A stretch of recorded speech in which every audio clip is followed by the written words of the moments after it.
Monsieur le Premier ministre, Mesdames, Messieurs les ministres, chers collègues. Monsieur le Premier ministre, cet exercice se déroule dans un contexte sous-régional extrêmement préoccupant. Plus de la moitié du Mali est occupée pendant que l'État de ce pays est au bord de l'implosion. En Côte d'Ivoire, le gouvernement qui aurait dû aujourd'hui faire face à résoudre les problèmes de développement continue de connaître une situation assez difficile avec les armes qui continuent de parler. En Mauritanie, la même chose. En Guinée-Bissau, la transition est préoccupante. Et la Casamance, dans cet arc de crise. Voilà à l'extérieur, Monsieur le Premier ministre, les défis, les dangers et les menaces auxquels nous faisons face ici au Sénégal.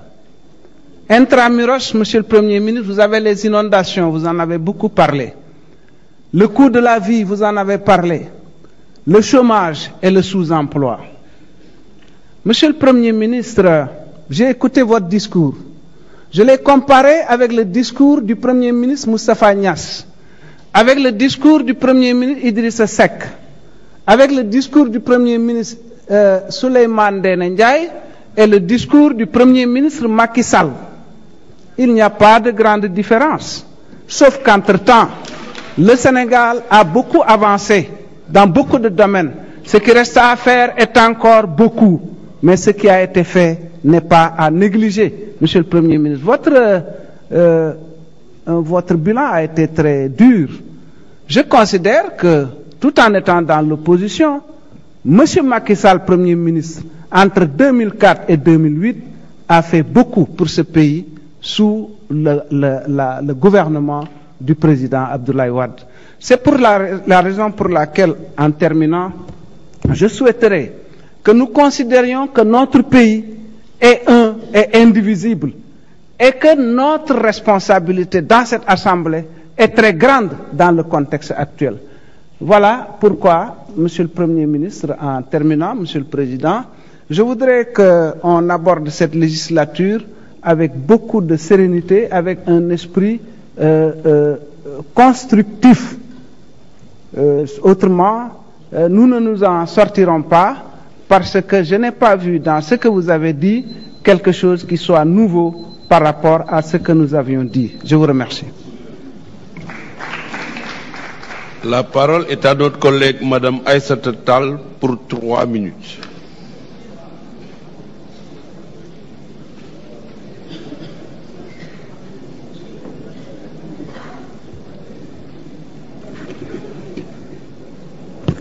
Merci beaucoup, Monsieur le Président. Monsieur le Président, Monsieur le Premier ministre, Mesdames et Messieurs les membres du gouvernement, mes chers collègues. Il n'y a guère longtemps, Monsieur le Premier ministre, notre pays a failli basculer dans la violence. C'était à l'occasion de l'élection présidentielle dernière. Heureusement que notre peuple, faisant preuve de beaucoup de maturité, a restauré la sérénité de notre démocratie. Et notre peuple a voulu le changement. Il a voulu le changement parce qu'il avait faim. Il a voulu le changement parce qu'il avait soif et qu'il réclamait de l'eau potable.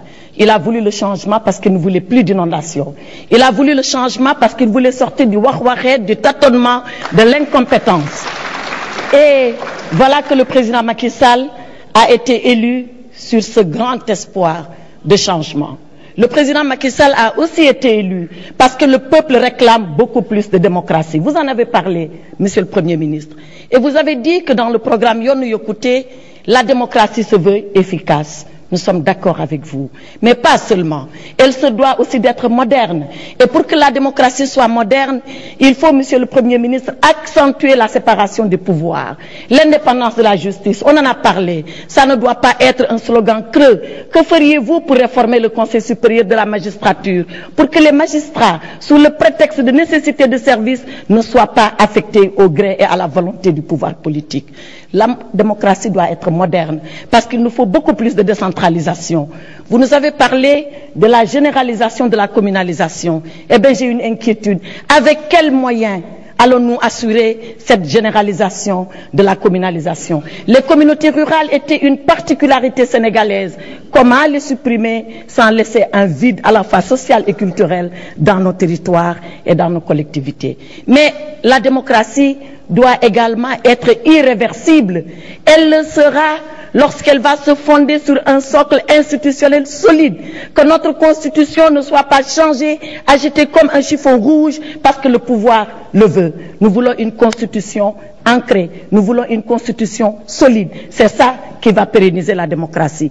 Autre chose, Monsieur le Premier ministre, les partis politiques concourent à l'expression du suffrage universel. Ils sont un paramètre important de la démocratie. Que feriez-vous pour rationaliser le champ d'intervention des partis politiques? Il y a trop de partis politiques au Sénégal et trop de partis tuent la démocratie.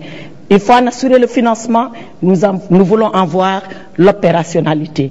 Également, est-ce qu'il est possible pour moderniser cette démocratie et pour l'ancrer, que tout le monde, que tout Sénégalais soit inscrit au fichier électoral de façon automatique dès qu'il aura atteint l'âge de voter? Cela est possible et je vous demande de le faire.